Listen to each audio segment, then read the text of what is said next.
so tak pi gen thea ala thok nungo hin kumahung phakita la on phok ta wa kum ahung pha bu hung pieng kita ba la hung pieng ra an che thai chi bang maung pieng kha a mu la ki pak ma mai na tao cho ma ho hi kum bang ya tem kiel thok nunga an pha hung pieng ki chu ki pak lo di gol mong mong hi lo ta chu he tu le thao hi nom ta lo ta chu ya chun la le un phuk pano thajing la ye chun thajing la phi ye chun bol pato hi thajing la bol ta ko le nisagi ne khomna bolu lam phara ne yo alam pe du le tangwa ten tu pa ka ki kopo nungak ten lengan lukhu dinga ki si mo pusal ten ki bi yu chu mu wa lai tha ye ko to thit ho mo chu le nungak ten aki khu dingun nang a phan ko mo anang phan ko mo ko je akitung lama kha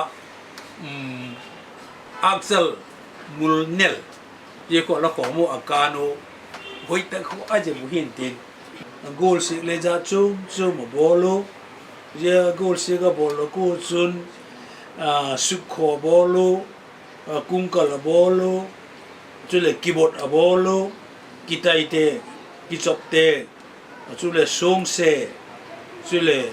gopu mai lo thing pum nam chunga kiju to kal to kiti ho bolo chu le na pom te adingin kitol tho no ma sat talu vin a bol shot talu vin abu lak dingu kha hung ki khelin kipin bu vu yong tokin alam na layo chuang khiek thar le hi chun ka te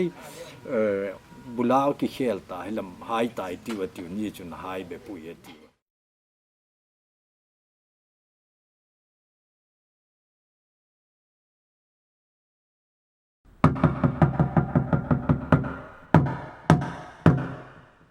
ai ko thang thong lui se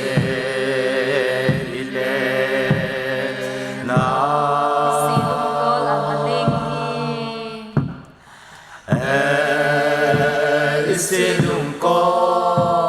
ang alehi upagam laygit hingdum dide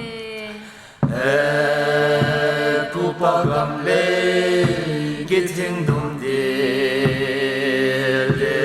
ang ating din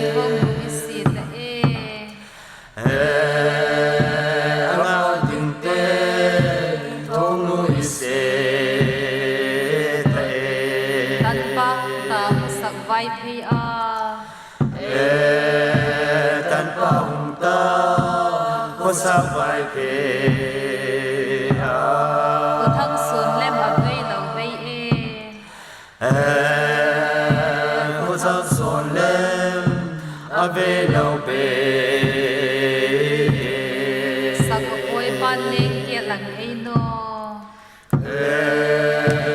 sagapoy pa leke lang no alang kita manin hote may bangko alang ida maninote ne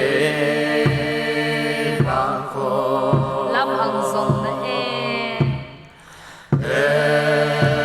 lamang zong na lapang isot to ni tumlon hi inu na lamang izo